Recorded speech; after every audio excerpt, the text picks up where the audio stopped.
Got you, base. So what are we podcasting about this week, boys? Do we want to start with one of the ones? I have to hear why you think this film is good. Okay, so there's one really important thing that we need to establish when trying to discuss whether this is a good film or not, right? And that this is not the Death Note anime. It was never going to be the Understood. Death Note anime, right? Yes. And so that means there's going to be some changes between the anime and the TV show. I fully accept that. Right? Now, one of the very important things, there's a couple of important things that have changed. The first one is the characters. This is not Light Yagami and L, or Misa, or the Ryuk from the show, right? This is Light Turner, Mia, Don't say his last name. L from the movie, and Ryuk, right? So, first of all, right, so you cannot expect these characters to necessarily have the exact same arcs or traits down to a point that's the same.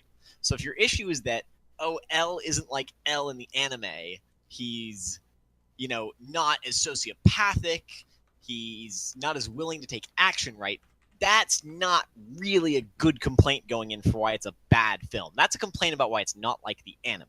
And then the other thing is that, similar to the characters changing, the rules that have established and are canon in the anime are not necessarily the same interpretation here in the film.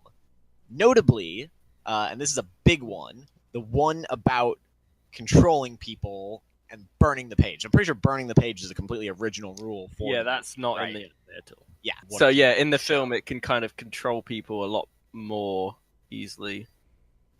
There's two exceptions to it in the film that I think are different from the anime. The first of which is that if something can't be completed, it doesn't just kill them, right? Yeah, because everything in the anime would kill them. Yeah, if it wasn't possible, they would just die, and you wouldn't get a second chance to adjust it. Whereas in this, we clearly see when he uses Onwatari, and Onwatari can't tell him L's name. Instead, he calls him and tells him that. Yeah. And then the other one that's very interesting, that the film does a really great job of establishing before it matters, is that it's the way that the Death Note affects causality to make its events happen. Yeah, it kind of happens in like a Final Destination kind of way. Exactly. The Death Note in the film, at least, has a sort of reality warping effect to achieve its goal. Whereas in the anime, it's not quite the same as that. And so that's relevant to, potential complaints I've heard about the finale in that film. Now that we've got that out of the way, right, what are some of the problems you have with this film? Let's go through this, because I like almost everything about it. So, alright, I've got my notes here. Because I have a lot of notes about stuff I don't like in this film. Okay. That's impressive. So, on the one hand, as the fan of the anime, I don't like what they have done with the source material. But then, on the other hand, as a film student, also don't like it as a film. Light is just unlikable in this movie. I can't. You think so? Yeah, I can't get behind him at all. Because the interesting thing is that the Light of the film is a far more relatable and realistic character than the Light in the anime. Yeah, but he's also an idiot. So I don't want to root for him. He's not an idiot. He's just as smart as he was. No, he is not as smart as he is in the anime. How does his grand master plan at the end not paint him? That is completely... That's another thing as well. That's like the bit I like the most out of the whole movie. But it does not fit with the rest of the film. Okay, we'll get to that later. But does that not show that he is a smart character? Like, what makes... That is the only point in the movie where I thought, that he's done something smart. What were the bits that made you think he wasn't smart? When he reveals his identity as soon as L confronts him. Okay, but there's an element of also deniability there. And he's Also- trying to... Okay, yeah.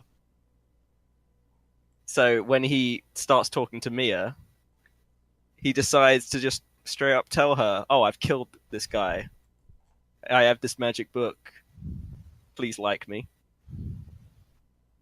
I mean, from that up to that point, I was like, okay, I could see me liking this movie. And then I was just like, Is that not, like, relatable, though? All right, if you snuck No. across something this big... if I murdered sure, someone, right. Okay, no, you didn't just murder someone. You murdered someone with a magic book. Like, that is, like, totally different, right? Because nobody could ever prove that you killed that guy, right? It's like on a totally different scale. yeah, but you just admitted to this person you don't know that I have this Okay. magic book, and I've And yeah, just don't get me murdered wrong, someone right. who is a bully at school. It's not Clearly, that was not the most sensible move he could have made. But like many of the other things that you have to work around trying to fit a 25 episode series into a 1 hour 40-minute film, is that you don't really have time for him to not tell her and her find out in another way. there are so many other ways they could have done that. I feel like just I feel like any other way you could have gone about that in your time limit would have felt equally as stupid. You know, if he'd not been looking at what he was doing when he wrote somebody's name in the book, or if he'd been using it in public and she saw what he was doing, and then, any other quick shortcut to getting there is going to have just as many problems. there's another way they could have done it where she would have been in danger and he would have to use it to save her. I think that would have been a much better way of using it. where she could see him and then find out. Or if he told her about it because he was the one who did it. But again, impress her. any sort of setup for that, maybe. Would a few extra minutes have necessarily made the difference? Maybe not, but that would have felt very forced into the film in a way that... It felt very forced the way it was. Agreed, but like, would that not have struck you as even more out of place that early on into the film? I don't know if that... Like, I don't think there's a better solution here. Well, I wouldn't have thought that this character's an idiot. What is he doing? All right, then. Then, going on to that second one, right, when he meets Elle, there's two things to my objection to that, right? The first is that he does not, like, straight up admit it. He goes for the whole plausible deniability He thing. basically just admits it. No, but... He says, if I right. were Kira... But but the important thing there is that he's not trying to make him think he's not Kira. He's trying to get Elle to help him. Yeah, which is dumb. Why would Elle want to help him? He's a murderer. No, but what he wants to do is stop the murdering, right? At that point in the film, he's like, I want to end this, but if we don't end this the right way, Ryuk's just going to give the book to somebody else and it's going to keep going. I need someone's help to resolve this in a way that doesn't just let somebody else start murdering people, right? That's what he's trying to do at that point in the film. Okay, I understand that. And so, that really is... He's doing everything short of telling him he is Kira, and he's saying, like, look, can you help me? And Elle's just kind of like, fuck you, I'm not going to help you, you're a murderer. Which, is understandable. Yeah. Because he didn't actually explain, like, it's not in his control. And, I mean, he never could have without having admitted to being Kira, just straight up. And that's a recipe for not getting any help, right? He knew that if Elle didn't, wasn't on his side by the time he told him the details, he was just going to get arrested. So, I don't know. I think, does he make some foolish decisions? Sure. But this is just more of what sort of is more human about him, He's not this perfect strategic mastermind that Yagami was. He's kind of just a guy, right? Which is not compelling storytelling at all. It's okay. I mean, clearly, we're going to be divided on this one about whether he's a smart guy or not. Because, I think, the finale clearly solidifies that he is a bright kid. I mean, and Yeah, so but does, that is like completely inconsistent with how he acts. oh, well, no. Like, he spends the first bit of the film, he's like completing homework for other kids. Right? That's like the only thing. No, He, all right. The he film, completes homework for people. He's just not because like he makes a foolish tactician. decision does not mean he's stupid. Okay, he's not. I mean, he's not a tactician like Yagami was. No, but Yagami could have fucking written The Art of War. You know, that would have been. That's the level of tactician that he was, right? Light Turner is just a smart guy. Clearly, he's clever. He's not a genius by any means. So, yeah, I mean, that's true. That's part of the difference. You know, he is not a genius. And that's kind of my problem with it. That what I liked about Death Note is two genius people both thinking they're justified in what they're doing, facing off against each other, but also secretly knowing who is who, kind of. Yeah, but at some point, and that's not in the film at all. You can't. Well, all right, some of that's in the film. It's not in the film to the extent that it is in the show. Absolutely, like you cannot fit that level of character building and content into a single movie. It's just not possible. Right? I think they could if they just reduced the scope of the film. I mean, to really achieve that effect, right, you'd have had to have boiled it down. I mean, they did achieve it in the first Japanese adaptation. Oh, you've actually seen them? Because I haven't, for reference. I watched the original one before I saw the anime, and then I watched the anime. Because, yeah, I mean, they definitely cut some of those elements and instead focused more. They almost shifted the cat and mouse game away from Light and L, and put a little bit more of that on. A bit more between Mia and Light. Yeah. So did it distill sort of what they were going for in the anime? Sure. Did they get rid of it entirely? I wouldn't say so. Well, I never felt at any point in the film that there were two characters that were as smart as each other. Okay, they were both smart. The problem is they never really got to face off against each other using that intelligence. Like, you're right that their battles were on their own, basically. It was Light working against Mia and L working to try and find out who's Kira, right? And they never really had a chance to have Light against Kira. Or L against Kira. No, the theme is justice. Yeah. And that's also not in the film. What? The idea about, what is justice and what lengths you can go to achieve it is still the core essence of this film. Yeah, but Light ends up thinking, oh wait, I was wrong. There is no until he reaches the end point where he completes his character arc of doing what he needs to do, right?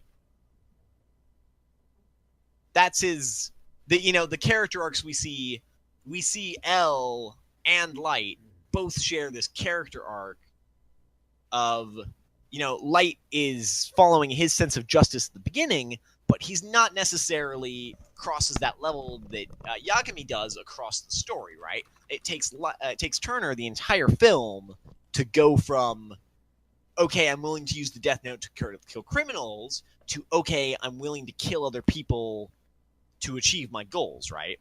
And then you see L follow his own character arc where he's like, I'm going to bring Kira to justice.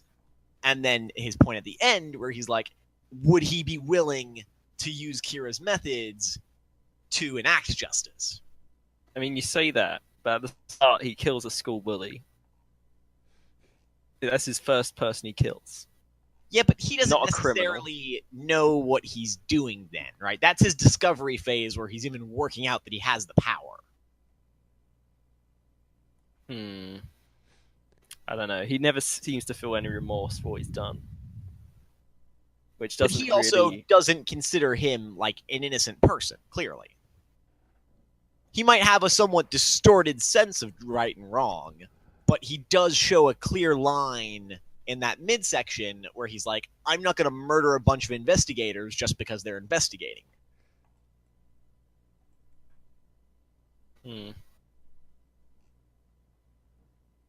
Right? Okay. The other thing is that message also gets sort of distilled in some of the other things that the film, the film has so much going on that it doesn't necessarily focus just on that idea. Like, that idea is clearly present, but so are ideas about, teen sexuality and family.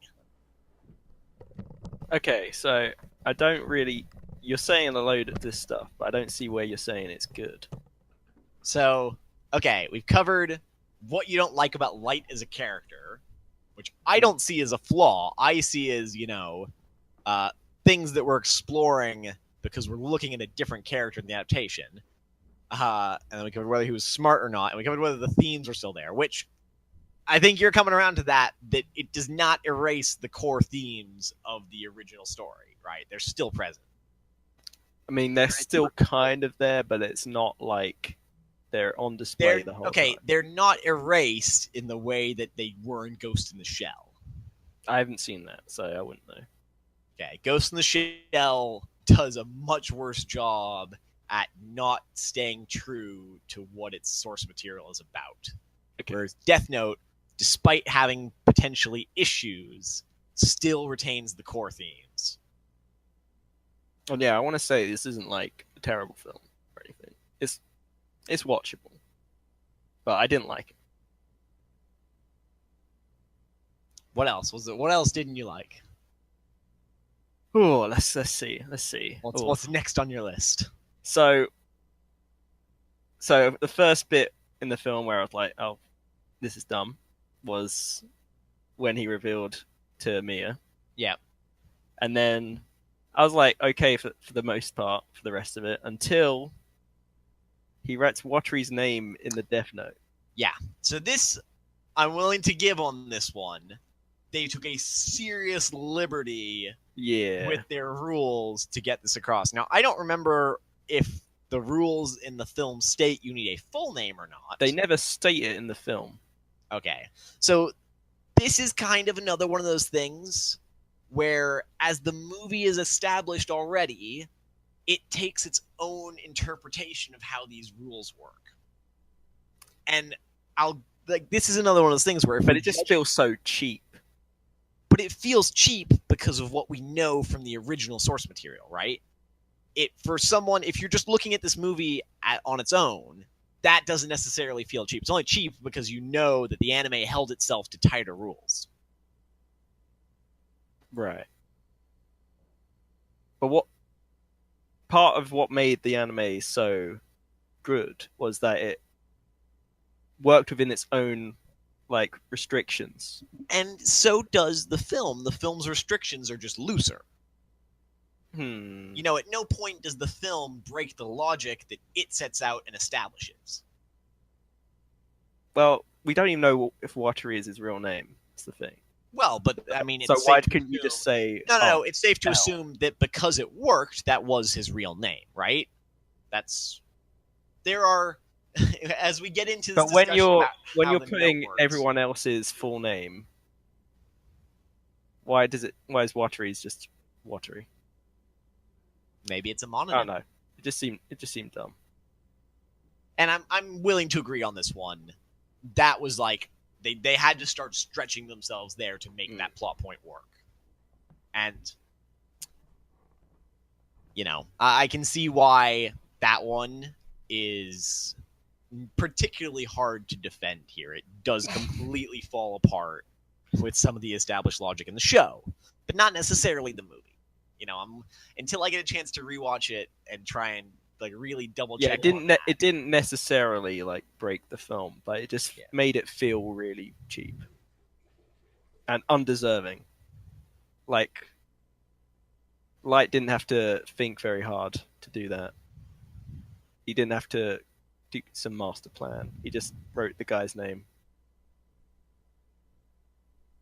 What don't know. bothered me more was their bending of the rules through the rest of that plot point. That too, yeah. But even then, I'm willing to forgive it because clearly in the movie canon, it works more like that. You know, that's just it's how they had to bend their logic to tell their story the way they did. All right, I could accept that, but still, it doesn't feel good. Agreed. I'm in agreement on that. All right, and then moving on to the point where I just lost all faith in this movie, the chase scene. What is it that bothers everyone so much about this chase scene? It goes really against well done. It goes against everything the film tries to set out. Which is what exactly? That it's two extremely smart people fighting against each other for a battle of wits. But we've already established that the film is not really about that battle of wits. That gets cut mostly for the actual themes and things it does try to fit in there. I don't know. I just don't like it. It just felt too long. I mean, if it was any other type of movie, sure. It's a pretty okay chase scene, though. You know, I mean, it looks great. I'll tell. Everything in this film looks good. So your issue is the concept of the chase scene as opposed to the actual execution. It doesn't belong in the film. Yeah, the chase scene works fine, but it just doesn't belong in the film. Definitely belongs in the film. I really hate it. You're just trying to find the anime in it, which isn't there. I mean, yeah, Taylor kind of nails it there. That would the chase scene have ever happened in the anime? I understand my bias in that, but I still hate it. Yeah. But okay, and was that it for your complaints, like story-wise? I mean, I have so many other complaints, but the rest are a bit nitpicky. But overall, I didn't enjoy the film, and I just don't think it makes much sense. But the thing is, right, every single one of those complaints comes back to that very first point I tried to lay out when we started this, right? And that they're complaints about how the film isn't like the anime. And the film was never going to be like the anime.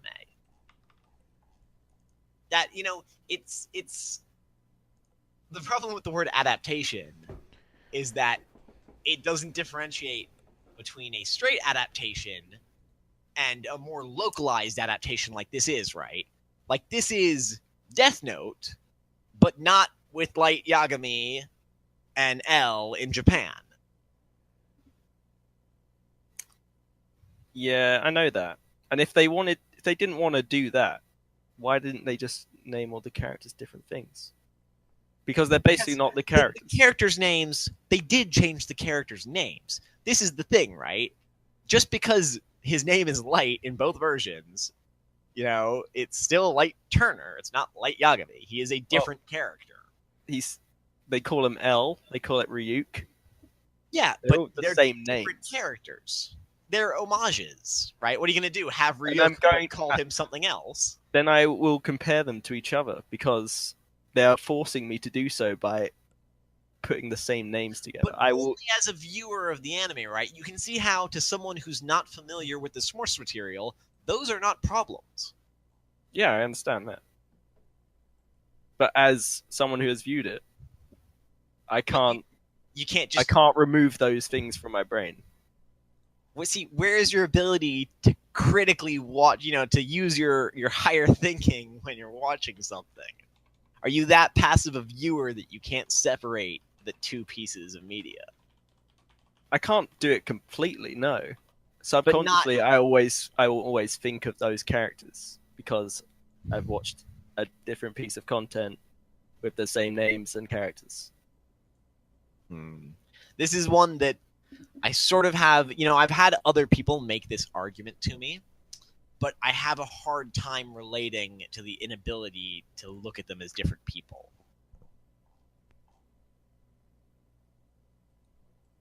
Oh yeah, I see them as different people because they don't act anything like each other, but I will compare them to the other character and I'll think, oh, which one did I like more?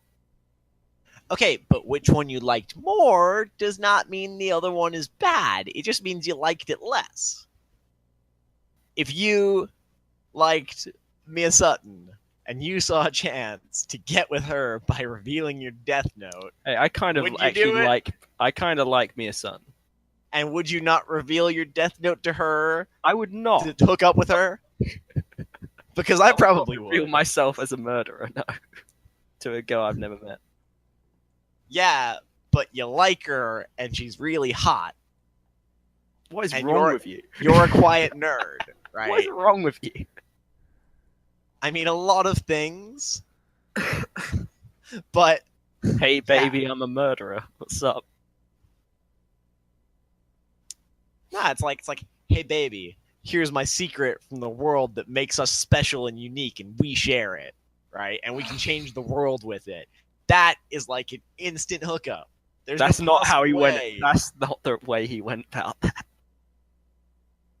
All right, he didn't explicitly say it, but that's the emotional connection he's forming with her by revealing and sharing the Death Note with her. I don't know. 9 times out of 10, that would have ended with "you're crazy" or No, "you get no, but then- arrested." Characters making dumb choices is not the same as thinking, "Oh, this is a supernatural." No, but see, there's characters who make dumb choices that make no sense just to drive the plot in some contrived direction, right? That's exactly what happened. No. But then there's, the story dictates that Light and Mia hook up, so we just need to get it over with. So let's just You just put it explained out the in same open. thing. That's exactly the same. No. Think of a movie where a character makes like a dumb decision that doesn't make any sense just to drive the plot forward, right? It's not the same as this. I mean, like something super dumb and out of character. I'm really struggling to come up with an example. I can't right think now, of anything other than that one. But you know what I'm talking about, surely. Yeah, I would say it was that one. Like a character in a horror movie goes off alone or something. Like a decision that they would You never could justify that in the same way that you have. Okay, but I'm going to have to find an example for this that we can stitch into this part of the podcast, because this is a really common thing in bad writing. Yeah, that's why this is bad writing. No, but not like to this level. It's still bad. It's still bad, though. I mean, is it cheap? Sure. So But- it's bad. No, but like it's a plot point that's part of the story. In an established, right? So this is one of the ways that it just That goes doesn't mean to it's good. No, but it goes to stick with the source material and just uses a cheap way to get there, right? Well, they didn't stick with the source material at any other points, so why do it there? They stuck with the source material on plenty of other points.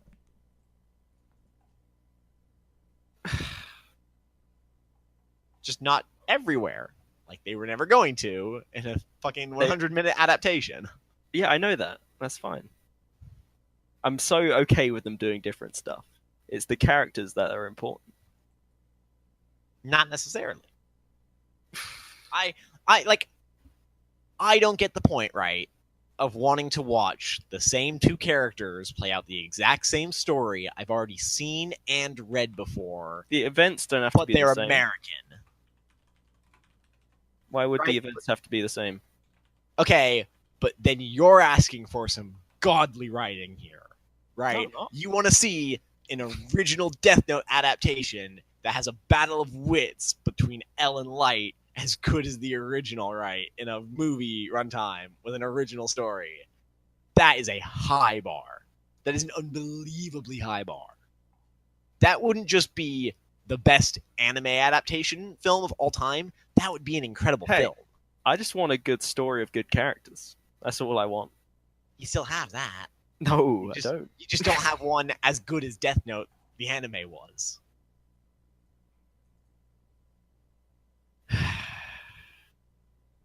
Let's I don't Let's think move we're on, going to agree right. on this. let's go filmography stuff, right?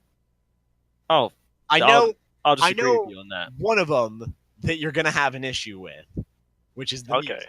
Everyone's Oh, got yeah. an issue with the music Yeah. because, like, this is one, you're right, I'm not going to try and defend this. There were a lot of times when the music was working completely at odds with the presentation in the film. And I think the film would have been stronger if it had just let its events have spoken for themselves instead of putting a soundtrack over it. Specifically, the scene that popped out to me was when she falls off the Ferris wheel. Yeah.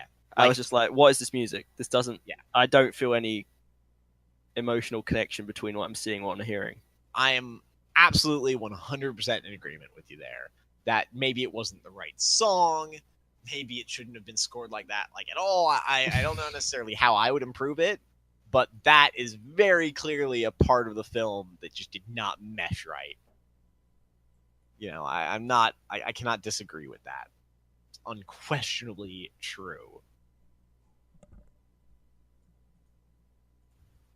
But yeah, all the other filmmaking stuff, like the cinematography, is excellent. I won't dispute that. And I've seen a lot of people bitch about the pacing, but I cannot remember one point in that film where I was not... was all right. Yeah. I thought the pacing was like excellent. Like at no point did the film really feel like it was lulling and not developing at all. I mean, it was pretty fast, but I was like, okay, I was fine with that. They still managed to cram a lot of content into their 100-minute runtime. So, you know, so we're talking about, right, a mostly excellently made film from a directorial standpoint, right? I wouldn't say that. I wouldn't say it had like good film direction and good tone setting and good pacing. Well, I don't think some of it was. Well, the actors weren't directed well. I wouldn't say that. Okay, well, I think like the character writing is potentially objectable, especially for a lot of the points you raised. Even if I don't agree with you, I don't think the character acting was necessarily bad. Light's acting is terrible. When? Every time he screams. Okay, right. His acting every time is not he bad. To Mia. He has a feminine and extreme scream, right? But it's realistic. You ever screamed like a bitch because you were shit scared of something? It doesn't right? fit. He did an accurate job of depicting that sensation. It doesn't fit in the film. It totally fits in the film. It does not. A fucking demon shows up and fucking causes a storm inside of his classroom. Okay? You would be pissing yourself in like fear, just like he was. There's a very, very natural reaction to that situation. Yeah, they overdo it a lot, though. Sure, they play it up, but they're going for this effect that Ryuk is evil, right? That's how they chose to write Ryuk's character, and they had to really sell it with that introductory shot. Now, unfortunately, they didn't really explore this very well.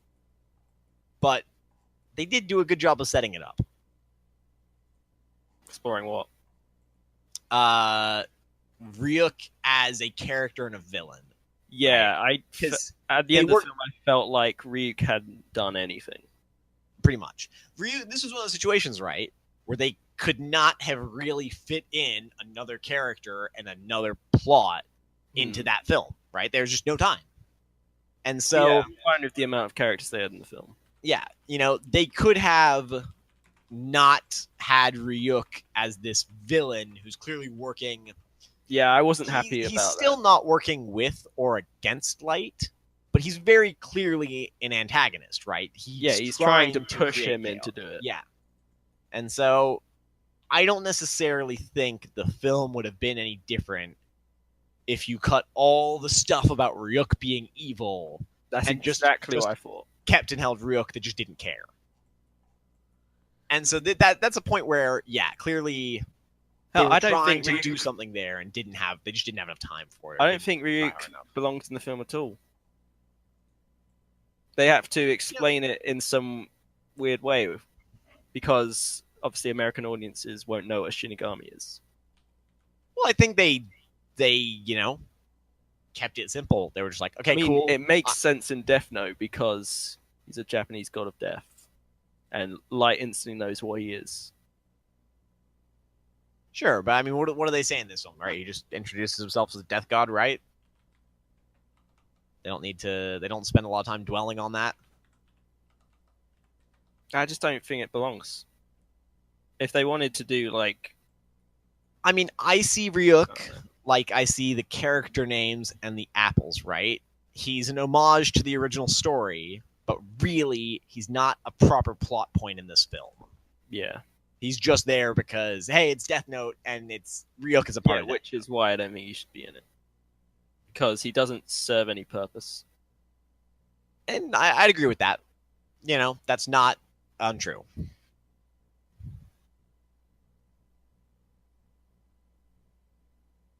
Yeah, I think the real issue is they're trying to appeal to fans, but also Americanize it and make something that's different. And they should have just done one or the other. So this is Mother's Basement said this on Twitter when talking about it, and that it fails for being too ambitious, not too safe. Right? The biggest sins of this film is sort of how many ideas it's trying to get across in this runtime that it just can't fully explore. Right? We didn't have enough time to explore Ryuk as a character or villain. We didn't have enough time to really explore a battle of wits between Light and L. You know, we sort of. I think it'd be a lot better if it was done as a series. Agreed. You know, either a series of movies, a mini series of 4 to 6 hours. Well, when I originally heard Netflix was making a Death Note adaptation, I thought, oh great, a series. Yeah, a mini series would have been better for this film. It would have been. They could have explored a lot more stuff that would have improved pretty much everything. Yeah, because really what they just needed was more time to do everything. Yeah. So there wouldn't be these weird shortcuts that make the film feel cheap. To me, anyway. Yeah. But then, let's see, the incredible conclusion to all this, right, is that we are very nearly in agreement with how we see this film. I clearly like the characters more than you do. But as far as our issues go with, musical direction and plot contrivances to sort of make things work in the canon, we're in agreement about, our outlook on it. Yet, I quite like this film. And you really, a 4 is a bad grade. I wouldn't say it's bad. It's just not average. It's just less than average. This was far better than just your average film. Maybe. I would say it's typically it'd be like a 5. But because I just hate all the characters, it's a 4, maybe.